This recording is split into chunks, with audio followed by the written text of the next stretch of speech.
السلام عليكم ورحمة الله وبركاته. نحمده ونصلي على رسوله الكريم أما بعد فأعوذ بالله من الشيطان الرجيم. بسم الله الرحمن الرحيم. رب اشرح لي صدري ويسر لي أمري واحلل عقدة من لساني يفقهوا قولي. ربنا زدنا علما اللهم فقهنا في الدين آمین یا رب العالمین۔ آغاز ہوتا ہے رکوع نمبر 14 کا۔ اللہ تعالیٰ ارشاد فرماتے ہیں وَهُوَ الْقَاهِرُ فَوْقَ عِبَادِهِ وَيُرْسِلُ عَلَيْكُمْ حَافِظًا۔ اللہ تعالیٰ ارشاد فرماتے ہیں کہ اور وہ اپنے بندوں پر غالب ہے۔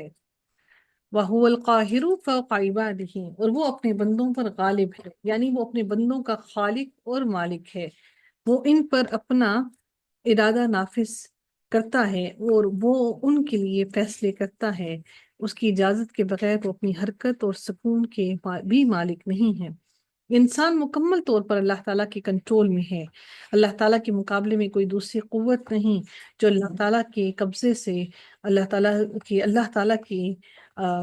تعالیٰ سے انسان کو دور کر سکے اور اس سے نکال سکے۔ اللہ تعالیٰ کے غلام پوری طرح اس کے قبضے میں موجود ہیں۔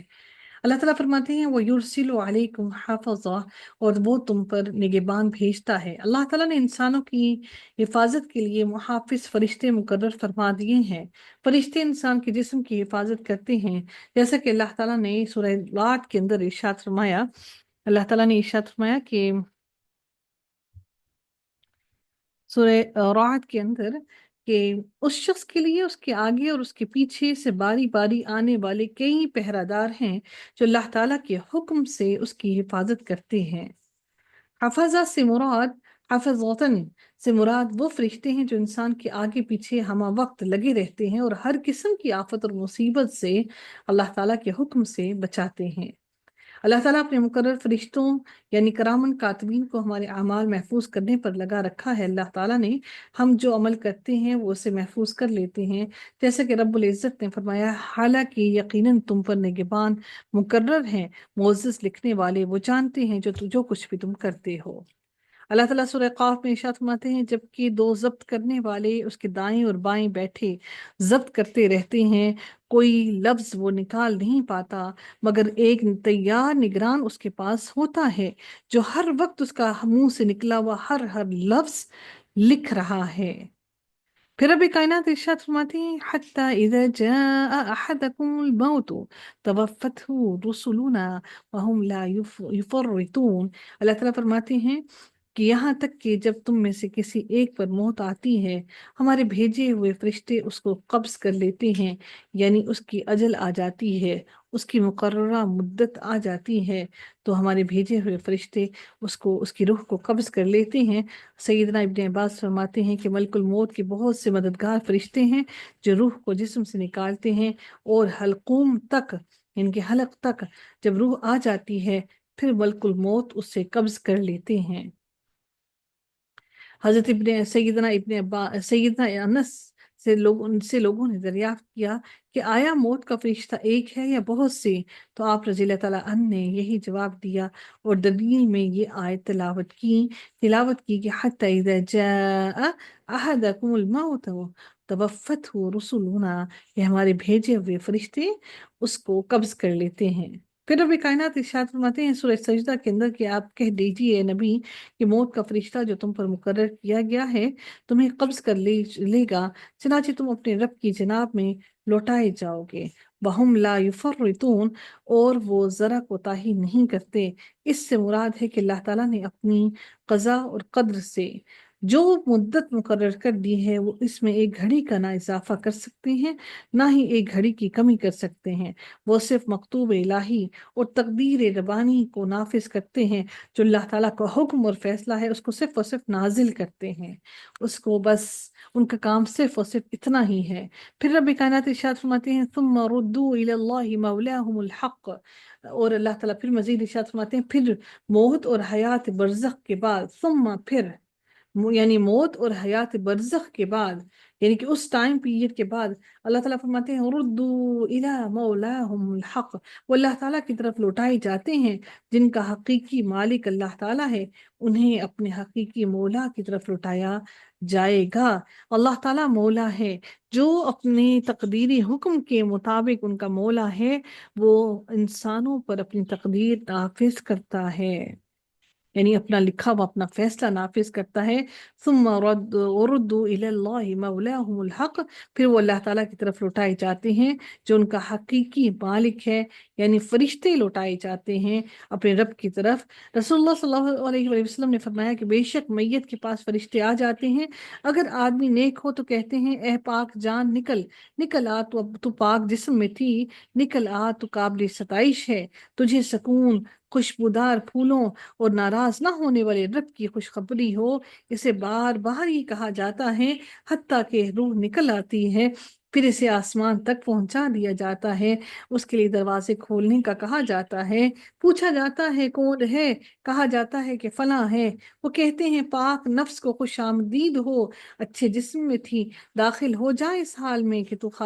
قابل ستائش ہے، تجھے آرام، خوشبودار پھول اور ناراض نہ ہونے والے رب کی خوشخبری ہو۔ ہمیشہ اسے یہی کہا جاتا ہے حتیٰ کہ اسے اس آسمان تک پہنچا دیا جاتا ہے جہاں اللہ تعالیٰ کی ذات گرامی ہے، اور اگر آسمان برا ہو، آدمی برا ہو تو فرشتے اس سے کہتے ہیں کہ اے خبیث جان نکل آ، تو خبیث جسم میں تھی، آ تو قابل مذمت ہے، تجھے گرم پانی، پیپ اور اس طرح کے اور بہت سے عذابوں کی خوشخبری ہو۔ اسے بار بار ہی کہا جاتا ہے حتیٰ کہ وہ باہر نکل آتی ہے، پھر جب آسمان کھولنے کا کہا جاتا ہے تو ادھر سے پوچھا جاتا ہے کہ یہ کون ہے، جواب دیا جاتا ہے کہ فلاں، تو کہا جاتا ہے کہ اس خبیث جان کو جو خبیث جسم میں تھی ہرگز خوش آمدید نہیں، تو واپس لوٹ جا کہ تو قابل مذمت ہے، تیرے لیے آسمان کے دروازے نہیں کھولے جا سکتے۔ چنانچہ اسے آسمان سے واپس لوٹا دیا جاتا ہے اور پھر اسے قبر میں لے جایا جاتا ہے۔ حضرت عائشہ رضی اللہ تعالیٰ عنہ فرماتی ہیں کہ پھر نیک آدمی کو بٹھا دیا جاتا ہے اور اس سے کہا جاتا ہے کہ کس دین پر تھا، وہ کہتا ہے دین اسلام پر، پھر سے پوچھا جاتا ہے کہ تو اس شخص کے متعلق کیا کہتا ہے، وہ جواب دیتا ہے محمد صلی اللہ علیہ وآلہ وسلم اللہ کے رسول ہیں، ہمارے پاس وہ اللہ تعالیٰ کی طرف سے واضح دلیلیں اور کھلی نشانیاں لے کر آئے تھے، سو ہم نے ان کی تصدیق کی، تو اس کے لیے آگ کی طرف کھڑکی کھولی جاتی ہے اور وہ اس دوزخ کو دیکھتا ہے کہ وہ ایک دوسرے کو کھا رہی ہے۔ اس سے کہا جاتا ہے کہ اللہ تعالیٰ نے تجھے اس دوزخ سے بچا لیا، پھر اس کے لیے جنت کی طرف کھڑکی کھول دی جاتی ہے، سو وہ اس کی رونق اور نعمتیں دیکھتا ہے، تو اسے کہا جاتا ہے یہی تیرا ٹھکانہ ہے، اور اس سے کہا جاتا ہے تو دنیا میں یقین پر تھا اور اسی یقین پر فوت ہوا، اللہ تعالیٰ چاہے تو یقین پر ہی اٹھے، اللہ تعالیٰ چاہے تو یقین پر ہی اٹھے گا۔ اور جب برے آدمی کو قبر میں بٹھایا جاتا ہے تو وہ پریشان اور گھبرایا ہوا ہوتا ہے، اس سے کہا جاتا ہے تو کس دین پر تھا، تو وہ کہتا ہے میں نہیں جانتا، پھر اس سے پوچھا جاتا ہے تو اس شخص کے متعلق کیا جانتا ہے جو تم میں بھیجا گیا تھا، وہ کہتا ہے میں نے لوگوں کو کچھ کہتے ہوئے سنا تھا تو میں نے بھی ویسا ہی کچھ کہہ دیا تھا جیسے لوگ کہتے تھے، تو اس کے لیے جنت کی طرف کھڑکی کھولی جاتی ہے، وہ اس کی رونق اور تر و تازگی دیکھتا ہے، تو اسے کہا جاتا ہے کہ اس کی طرف دیکھ، اللہ تعالیٰ نے تجھے اس سے محروم کر دیا، پھر اس کے لیے آگ کی طرف کھڑکی کھولی جاتی ہے اور وہ اس کی طرف دیکھتا ہے کہ وہ ایک دوسرے کو کھا رہی ہے، اور اس سے کہا جاتا ہے کہ تیرا ٹھکانہ ہے، تو شک میں تھا، اسی پر تجھے موت آئی، اور اللہ تعالیٰ نے اسی پر تجھے اٹھایا جائے گا، اللہ نے چاہا تو اسی پر تجھے اٹھایا جائے گا، پھر اس کو عذاب دیا جاتا ہے۔ اللہ تعالیٰ سے دعا ہے کہ اللہ تعالیٰ ہم سب کا ایمان پر خاتمہ ہمیں نصیب فرمائے، اور اللہ تعالیٰ ہمیں صالحین کے ساتھ داخل کرے، اللہ تعالیٰ ہمیں صالحین کا قرب نصیب فرمائے۔ اللہ تعالیٰ پھر ارشاد فرماتے ہیں الا لہ الحکم،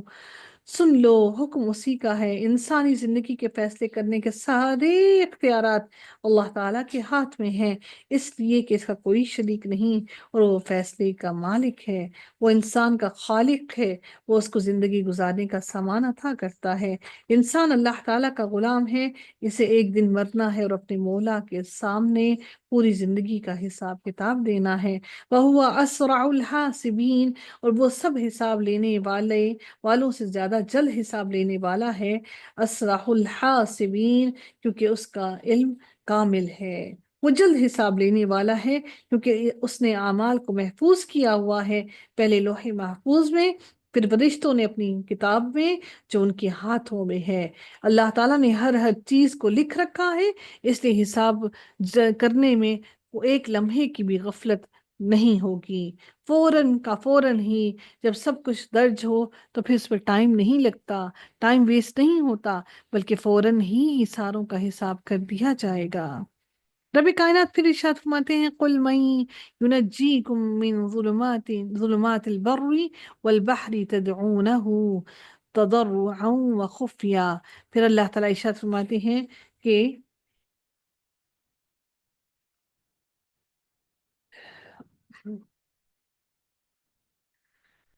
اللہ تعالیٰ اپنے نبی کو یہ حکم اللہ تعالیٰ نے نبی کو اپنے یہ حکم دیا کہ آپ شرک کرنے والوں سے کہہ دیں تمہیں خشکی اور سمندر کی تاریکیوں سے کون نجات دیتا ہے، یعنی سمندر اور خشکی کی مشقتوں سے نجات کا کوئی بھی وسیلہ نظر آتا ہے تو اپنے رب کو گڑ گڑا کر پکارتے ہو۔ خشکی کی تاریکیوں سے مراد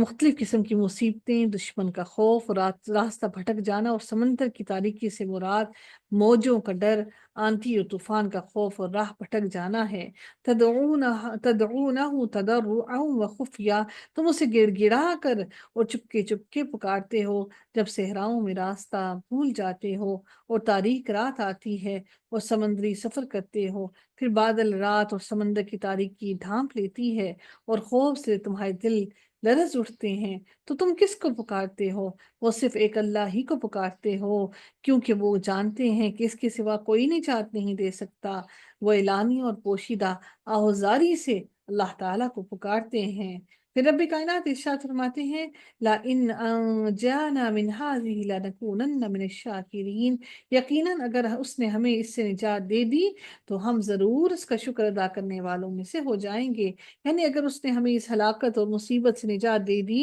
تو ہم ضرور اس کے فضل کا اعتراف کرنے والوں میں سے ہو جائیں گے، اس کے لیے خالص ہو کر عمل کریں گے اور اس کے شکر گزار بندے بن جائیں گے۔ پھر رب کائنات ارشاد فرماتے ہیں قل اللہ ینجیکم منہا، پھر رب کائنات ارشاد فرماتے ہیں کہ کہہ دیجئے اے نبی، آپ کہہ دیجئے کہ اگر اس سے اور ہر تکلیف سے اللہ تعالیٰ ہی تمہیں نجات دیتا ہے، پھر بھی تم شرک ہی کرتے ہو، یعنی اللہ تعالیٰ ہی تمہیں تمام آفتوں سے بچاتا ہے، لیکن انسان نجات کے بعد شکر گزار ہونے کے بجائے شرک کرنے لگتا ہے اور عافیت کی حالت میں اللہ تعالیٰ کو چھوڑ کر دوسرے معبودوں کو پوجنے لگتا ہے۔ اللہ تعالیٰ ارشاد فرماتے ہیں سورہ بنی اسرائیل میں، اور جب سمندر میں تم پر کوئی مصیبت آتی ہے تو اللہ تعالیٰ کے سوا جنہیں تم پکارتے ہو وہ سب گم ہو جاتے ہیں، پھر جب وہ تمہیں خشکی تک لے آتا ہے تو تم منہ موڑ جاتے ہو، اور انسان بڑا ہی ناشکرا ہے، انسان بہت ہی ناشکرا ہے۔ پھر رب کائنات اگلی آیت میں ارشاد فرماتے ہیں قل، اے نبی کہہ دیجئے هو القادر على ان يبعث عليكم عذابا من فوقكم او من تحت أرجلكم أو يلبسكم شيعا ويذيق بعضكم بأس بعض۔ اللہ تعالیٰ ارشاد فرماتے ہیں کہ اے نبی آپ کہہ دیجئے کہ اب آپ حکم دیا، اللہ تعالیٰ نے نبی کریم صلی اللہ علیہ وسلم کو حکم دیا ہے کہ اپنی قوم کے مشرکوں سے کہہ دیجئے جو اللہ تعالیٰ کے سوا دوسروں کو اس کا شریک ٹھہراتے ہیں اور اس کا شکر ادا نہیں کرتے، کہ اللہ تعالیٰ قدرت رکھتا ہے کہ کسی طرف سے تم پر عذاب بھیج دے، کہ وہ اس پر بھی قادر ہے کہ تم پر تمہارے اوپر سے کوئی عذاب بھیج دے، جیسے کڑکتی بجلیاں وغیرہ، یا تمہارے پاؤں کے نیچے سے جیسے زلزلے اور زمین میں دھنسا دینا، او من ارجلکم کہ تمہارے پاؤں کے نیچے سے بھی، وَيَلْبِسَكُمْ شِيَعًا یا تمہیں گروہوں میں ملا دے، یلبسکم کیا کا معنی خلط ملت کرنا، بالکل مکس اپ کر دینا، یعنی تمہیں مختلف قوموں میں بانٹ دے، وَيُذِيقَ بَعْضَكُمْ بَأْسَ بَعْضٍ اور تم میں سے بعض کو بعض کی لڑائی کا مزہ چکھا دے، یعنی تمہیں فطرے میں مبتلا کر دے اور تم ایک دوسرے کو قتل کرنے لگو، اسی لیے اللہ تعالیٰ کی نافرمانی سے بچو۔ سیدنا جابر نے بیان کیا کہ جب یہ آیت نازل ہوئی تو رسول اللہ صلی اللہ علیہ وآلہ وسلم نے فرمایا کہ اے اللہ میں تیرے منہ کی پناہ مانگتا ہوں، پھر یہ آیت کا یہ حصہ اترا او من تحت ارجلکم، آپ صلی اللہ علیہ وآلہ وسلم نے فرمایا یا اللہ میں تیرے منہ کی پناہ مانگتا ہوں، پھر یہ اترا او یلبسکم شیعا ویذیق بعضکم بأس بعض۔ اس وقت نبی کریم صلی اللہ علیہ وآلہ وسلم نے فرمایا یہ پہلے عذابوں سے ہلکا یا آسان ہے۔ رسول اللہ صلی اللہ علیہ وآلہ وسلم کے ساتھ سیدنا سعد بن نبی وقاص جا رہے تھے، تو انہوں نے بیان کیا کہ ہمارا گزر مسجد بنی معاویہ سے کے پاس سے ہوا، تو آپ صلی اللہ علیہ وسلم مسجد کے اندر تشریف لے گئے اور اس میں 2 رکعت نماز ادا فرمائی، اور ہم بھی آپ صلی اللہ علیہ وسلم کے ساتھ مل کر نماز ہم نے بھی ادا کی۔ پھر آپ نے اپنے رب سے لمبی دعا کی اور پھر فرمایا، میں نے اپنے رب سے 3 دعائیں کی ہیں۔ میں نے اللہ سے دعا کی کہ اللہ تعالیٰ میری ساری امت کو غرق کر کے ہلاک نہ کرے، تو اللہ تعالیٰ نے میری اس دعا کو قبول فرما لیا۔ آج جو ہم غرق نہیں ہو رہے، صرف نبی کریم صلی اللہ علیہ وسلم کی اس دعا کی بدولت۔ میں نے دعا کی کہ میری ساری امت کو قحط میں مبتلا کر کے ہلاک نہ کرے، تو اللہ تعالیٰ نے میری اس دعا کو بھی قبول فرما لیا۔ اور میں نے اللہ تعالیٰ سے دعا کی کہ میری امت کو آپس میں اختلاف اور انتشار میں مبتلا نہ کرے۔ نبی کریم صلی اللہ علیہ وسلم نے فرمایا، تو اللہ تعالیٰ نے میری اس دعا کو قبول نہیں فرمایا۔ آج جو ہم انتشار میں مبتلا ہیں، اسی وجہ سے انتشار میں مبتلا ہیں، تاکہ اللہ ہمیں جانچ لے کہ کون سیدھے رستے پر ہے، کون صحیح عقیدے پر ہے۔ عقیدے کا درست ہونا، صحیح سمت میں ہونا بہت لازم اور ضروری ہے۔ خباب بن ارت رضی اللہ تعالیٰ عنہ سے روایت ہے کہ انہوں نے رسول اللہ صلی اللہ علیہ وسلم کو پوری رات نماز پڑھتے دیکھا، یہاں تک کہ فجر ہو گئی۔ جب رسول اللہ صلی اللہ علیہ وسلم نے اپنی نماز سے سلام پھیرا، تو خباب رضی اللہ تعالیٰ عنہ آپ صلی اللہ علیہ وسلم کے پاس آئے اور عرض کیا، اللہ کے رسول، میرے ماں باپ آپ پر فدا ہوں، آپ نے آج رات ایسی نماز پڑھی کہ اس طرح میں نے آپ کو پڑھتے ہوئے کبھی نہیں دیکھا۔ آپ نے فرمایا، ہاں، یہ رغبت اور خوف کی نماز تھی۔ میں نے اپنے رب سے اس میں 3 باتوں کی درخواست کی، تو اس نے مجھے 2 دے دیں اور 1 نہیں دی۔ میں نے اپنے رب سے درخواست کی کہ وہ ہمیں اس چیز کی طرح ذریعے ہلاک نہ کرے جس کے ذریعے اس نے ہم سے پہلے کی امتوں کو ہلاک کیا، تو اس نے مجھے یہ دے دی۔ اور میں نے اپنے رب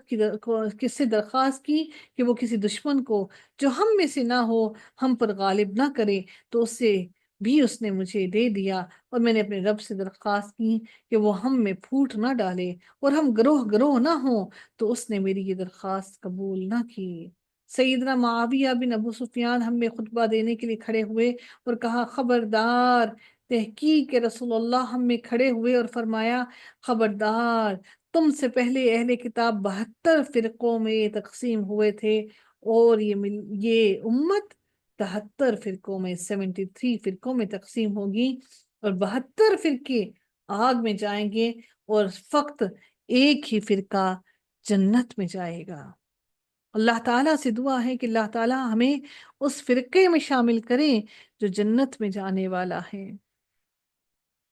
انظر کیف نصرف الآیات لعلہم یفقہون، آپ دیکھیں ہم آیات کو کیسے پھیر پھیر کر بیان کرتے ہیں تاکہ وہ سمجھیں، یعنی ہم آیات کو مختلف طرح سے بیان کرتے ہیں شاید کہ وہ اس بات کو سمجھ جائیں جس مقصد کے لیے انہیں پیدا کیا ہے، لعلہم یفقہون، شاید کہ وہ شریعت کے حقائق کو سمجھ جائیں۔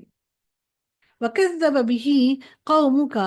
وَهُوَ الْحَقُّ، اللہ تعالیٰ فرماتے ہیں کہ اور آپ کی قوم نے اس کو جھٹلا دیا حالانکہ وہ حق ہے۔ قوم سے مراد قریش ہے، اور جس کو جھٹلایا گیا وہ قرآن ہے، یہ تو حق ہے۔ قُلْ لَسْتُ عَلَيْكُمْ بِوَكِيلٍ، پھر اللہ تعالیٰ فرماتے ہیں آپ کہہ دیجئے میں تم پر کوئی نگہبان نہیں ہوں۔ محمد آپ کہہ دیں کہ میں تمہارے اعمال کی نگرانی پر متعین نہیں ہوں، میں تو صرف پیغام پہنچانے والا اور ڈرانے والا ہوں۔ آپ فرما دیں کہ میں تم پر حاکم نہیں کہ تمہیں زبردستی راہ پر لے آؤں، اور آپ کہہ دیں تمہارے رب کی جناب سے یہی حق ہے، پھر جو چاہے وہ ایمان لے آئے اور جو چاہے وہ کفر کرے، یعنی میرا کام دین پہنچا دینا ہے اور تمہارا کام اطاعت کرنا ہے۔ جس نے میری اطاعت کی تو وہ دنیا اور آخرت میں کامیاب رہے گا، اور جس نے میری نافرمانی کی وہ دنیا اور آخرت میں بدبخت رہے گا۔ لِكُلِّ نَبَأٍ مُسْتَقَرٌّ وَسَوْفَ تَعْلَمُونَ، اللہ تعالیٰ فرماتے ہیں ہر خبر کے واقع ہونے کا ایک مقرر وقت ہے، ہر خبر کے واقع ہونے کا نبأٍ خبر کے مستقر ایک وقت ہے، وَسَوْفَ تَعْلَمُونَ، اور ان قریب تم جان لو گے کہ اس قیامت کا ظہور کب ہونا ہے، جلد ہی تم جان لو گے کہ یہ عذاب تم پر کب آئے گا۔ وَإِذَا رَأَيْتَ الَّذِينَ يَخُوضُونَ فِي آيَاتِنَا فَأَعْرِضْ عَنْهُمْ حَتَّى يَخُوضُوا فی حدیث غیری، اللہ تعالیٰ فرماتے ہیں جب آپ ان کو دیکھیں کہ ہماری آیتوں پر فضول بحث کرتے ہیں تو آپ ان سے منہ موڑ جائیں، یہاں تک کہ وہ اس کے علاوہ کسی اور بات میں مشغول ہو جائیں۔ اللہ تعالیٰ نے اپنے رسول کو یہ حکم دیا ہے کہ جب وہ لوگوں کو اللہ تعالیٰ کی آیات میں عیب چینی میں عیب نکالتے ہوئے مشغول دیکھیں تو ان سے اعراض کریں، ایسے لوگوں کی مجلسوں میں نہ جائیں جب تک کہ وہ کسی اور کام میں مشغول نہ ہو جائیں۔ یخوضون فی آیاتنا سے مراد ہے کہ اللہ تعالیٰ کی آیات کے بارے میں ناحق باتیں کرنا، باطل باتوں کو سراہنا اور ان کی طرف دعوت دینا، حق سے روگردانی کرنا اور حق پر چلنے والوں کی عیب جوئی کرنا ہے۔ پھر رب کائنات ارشاد فرماتے ہیں کہ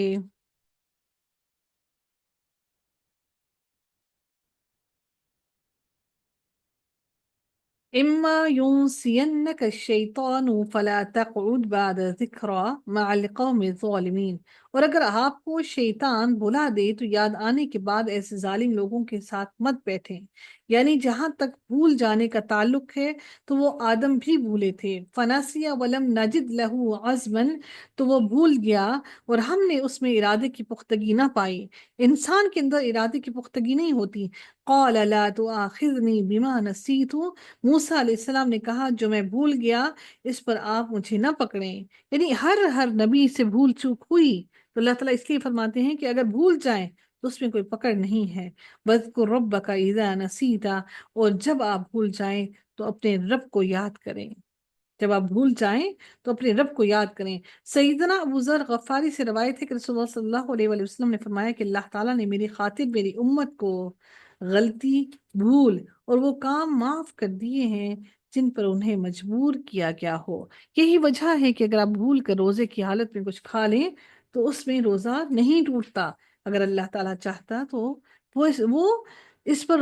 روزے کا اگر انسان بھول چوک سے کھا پی لیتا تو اگر اللہ تعالیٰ چاہتا تو یقیناً وہ اس پر بھی قادر ہے کہ ہمارا اس روزہ کے بارے میں ہمیں کفارہ ادا کرنا پڑتا، لیکن اللہ تعالیٰ نے وہ بھول ہمیں معاف کی۔ وما على الذين يتقون من حسابهم من شيء ولكن ذكرى لعلهم يتقون، اللہ تعالیٰ فرماتے ہیں اس آیت کا شان نزول دیکھیں تو سیدنا ابن عباس فرماتے ہیں کہ جب مشرکین کے ساتھ بیٹھنے کی ممانعت ہو گئی تو مسلمانوں نے آپ کی خدمت میں عرض کی کہ اس قطع تعلق کی صورت میں ہم نہ تو مسجد میں جا سکتے ہیں اور نہ طواف کر سکتے ہیں، اس وقت یہ آیت نازل ہوئی کہ ان کے ساتھ بیٹھ سکتے ہو، مگر اس شرط کے ساتھ کہ شاید وہ اس قسم کی یا وہ آ، ایسی بات سے باز آ جائیں جن باتوں سے وہ مسلمانوں کو دین سے روکتے ہیں۔ اللہ تعالیٰ فرماتے ہیں وَمَا عَلَى الَّذِينَ يَتَّقُونَ مِنْ حِسَابِهِمْ، اور ان لوگوں کے ذمے نہیں ہے جو بچتے ہیں ان کے حساب میں سے، جب پرہیزگار ان خلاف شرع مجالس سے کنارہ کشی کر لیں جہاں اللہ تعالیٰ کی آیات کا مذاق اڑایا جا رہا ہے اور ان کے ساتھ نہ بیٹھیں تو ان سے وہ بری ہو گئے اور ان کے گناہ سے بچ گئے۔ وَلَكِنْ ذِكْرَى لَعَلَّهُمْ يَتَّقُونَ، لیکن یاد دہانی ہے تاکہ وہ بھی بچ جائیں، یعنی صرف اس لیے وہ ان کو واعظ اور نصیحت کریں کہ شاید کہ وہ ڈر جائیں، شاید کہ وہ ڈر جائیں اور نصیحت حاصل کر لیں۔ اس آیت میں دلیل ہے کہ نصیحت کرنے والا ایسا طریقہ اختیار کرے جو تقوی کے حصول میں اس کے لیے فائدہ حاصل کرے، اس کو تقوی حاصل کرنے کے لیے اللہ سے جڑنے کے لیے اس کے لیے آسانی میسر کرے۔ ایسا نہ ہو کہ طنز کریں تاکہ انسان اگر دین کی طرف آئے بھی تو دین سے دور ہو جائے۔ بدقسمتی سے ہم اپنی اولادوں کو جب اللہ تعالیٰ کی طرف بلانے کی کوشش کرتے ہیں تو طنزیہ کہتے ہیں، محبت سے پیار سے اللہ کی طرف نہیں بلاتے۔ وَذَرِ الَّذِينَ اتَّخَذُوا دِينَهُمْ لَعِبًا وَلَهْوًا وَغَرَّتْهُمُ الْحَيَاةُ الدُّنْيَا وَذَكِّرْ بِهِ أَن تُبْسَلَ نَفْسٌ بِمَا كَسَبَتْ، پھر اللہ تعالیٰ ارشاد فرماتے ہیں کہ اہل ایمان کو یہ ہدایت دی گئی ہے کہ وہ بھی ایسے لوگوں سے قطع تعلق کر لیں ماں سوائے تبلیغی مقاصد کے جو دین کا مذاق اڑاتے ہیں۔ رب العزت نے فرمایا کہ وَذَرِ الَّذِينَ، اور ان لوگوں کو چھوڑ دو یعنی کافروں کو چھوڑ دو، اتخذوا دینہم لعبا ولہوا، جنہوں نے اپنا دین کھیل اور دل لگی بنا رکھا ہے، وہ کھیلتے ہیں حالانکہ اس سے انہیں کوئی فائدہ نہیں ہوتا، اور وہ شغل کرتے ہیں اور ان کا تماشا دین حق سے ہے، وہ انہیں کمال اور سعادت تک پہنچاتا ہے۔ دینہم یعنی اپنا دین، اس سے مراد ان کا دین یعنی سچا دین اسلام ہے۔ وہ اس پر ایمان نہ لائیں۔ جو دین اسلام کو چھوڑتا ہے وہ اپنے دین کو چھوڑتا ہے۔ جو دین اسلام کو چھوڑ دی، جس نے چھوڑ دیا اس نے اصل دین کو چھوڑ دیا۔ وغرتہم الحیات الدنیا، پھر اللہ تعالیٰ ارشاد فرماتے ہیں اس کے بارے میں کہ جن کو دنیا کی زندگی نے دھوکے میں ڈال دیا، وہ لوگ جن کو دنیا کی زندگی نے دھوکے میں ڈال دیا ہے، وہ اس زعم میں مبتلا ہیں کہ وہ حق پر ہیں، وہ صاحب تقوی ہیں۔ اس نے دین کو کھیل تماشا بنا رکھا ہے اور اس کا دل اللہ تعالیٰ کی محبت سے خالی ہے۔ وہ محبت سے خالی ہو کر وہ صرف ہنسی مذاق میں اپنا وقت ضائع کر رہا ہے۔ پھر اب اسی لیے کہا جاتا ہے کہ ہنسنے سے دل مردہ ہو جاتے ہیں، اور مردہ دلوں میں اللہ نہیں رہتا۔ وَذَكِّرْ بِهِ أَن تُبْسَلَ نَفْسٌ بِمَا كَسَبَتْ، اور آپ اس قرآن کے ساتھ انہیں نصیحت کرتے رہیں کہ کوئی جان اس کی وجہ سے جو اس نے کمایا ہلاکت میں نہ ڈال دی جائے۔ رسول اللہ کو مذاق اڑانے والوں سے قطع تعلقی کے ساتھ یہ تلقین بھی کی گئی کہ انہیں نظر انداز کرتے ہوئے بھی انہیں یاد دہانی کروائیں اور انہیں یاد دلائیں کہ برائیاں سمیٹنے کا وبال خود ان کی اپنی ہی جان پر ہوگا، کسی اور کو اس پر کوئی نقصان نہ ہوگا۔ وذکر بھی، اور اس قرآن کے ساتھ نصیحت کرتے رہیں، اس قرآن کے ذریعے انہیں نصیحت کریں جو اللہ تعالیٰ کے بندوں کے لیے نفع مند ہے۔ لیس لہا من دون اللہ ولی ولا شفیع، اللہ تعالیٰ کے سوا اس کے لیے کوئی دوست و سفارشی نہ ہوگا۔ اللہ تعالیٰ نے انسانوں کے ساتھ رحمت کا معاملہ کرتے ہوئے نفس کو نفس کے گناہوں میں گر جانے سے پہلے نصیحت کا حکم دیا ہے، کیونکہ اس کے بعد مخلوق میں سے کوئی اس کے کام نہیں آئے گا، نہ کوئی قریبی رشتہ دار، نہ کوئی دوست، نہ اللہ تعالیٰ کے سوا کوئی ولی اور مددگار، اور کوئی سفارش کرنے والا نہ ہوگا۔ وَإِن تَعْدِلْ كُلَّ عَدْلٍ لَا يُؤْخَذْ مِنْهَا، اور اگر وہ فدیہ دے ہر فدیہ تو بھی اس سے روک لیا جائے گا۔ وہ کوئی فدیہ دے، اگر وہ کوئی فدیہ دے تو اللہ تعالیٰ فرماتے ہیں کہ اللہ تعالیٰ کے سوا اس کے لیے کوئی دوست اور سفارشی نہیں ہے، اور اگر وہ فدیہ دے ہر فدیہ تو بھی اس سے نہیں لیا جائے گا، اگرچہ کوئی زمین بھر کر سونا بھی معاوضے میں دینا چاہے تو وہ بھی اس سے نہ لیا جائے گا، اور نہ ہی کوئی فدیہ اس کے کسی کام آئے گا۔ پھر رب کائنات ارشاد فرماتے ہیں اولئک الذین ابسلوا بما کسبوا، یہ لوگ ہیں جو اس کے بدلے ہلاکت میں ڈالے گئے، جو انہوں نے کمایا، یہ وہ لوگ ہیں جنہیں ہلاک کر دیا گیا، جو ہر بھلائی سے مایوس ہو گئے، اور یہ ان کے اعمال کی وجہ سے ہے۔ ان کے اعمال ایسے تھے کہ وہ ہر بھلائی سے مایوس ہو گئے۔ لہم شراب من حمیم، ان کے لیے کھولتے ہوئے پانی سے پینا ہے۔ حمیم یعنی شدید کھولتا ہوا پانی۔ وعذاب علیم بما کانوا یکفرون، اور دردناک عذاب ہوگا اس وجہ سے جو وہ کفر کیا کرتے تھے۔ اللہ تعالیٰ ان کو دردناک عذاب میں مبتلا کرے گا۔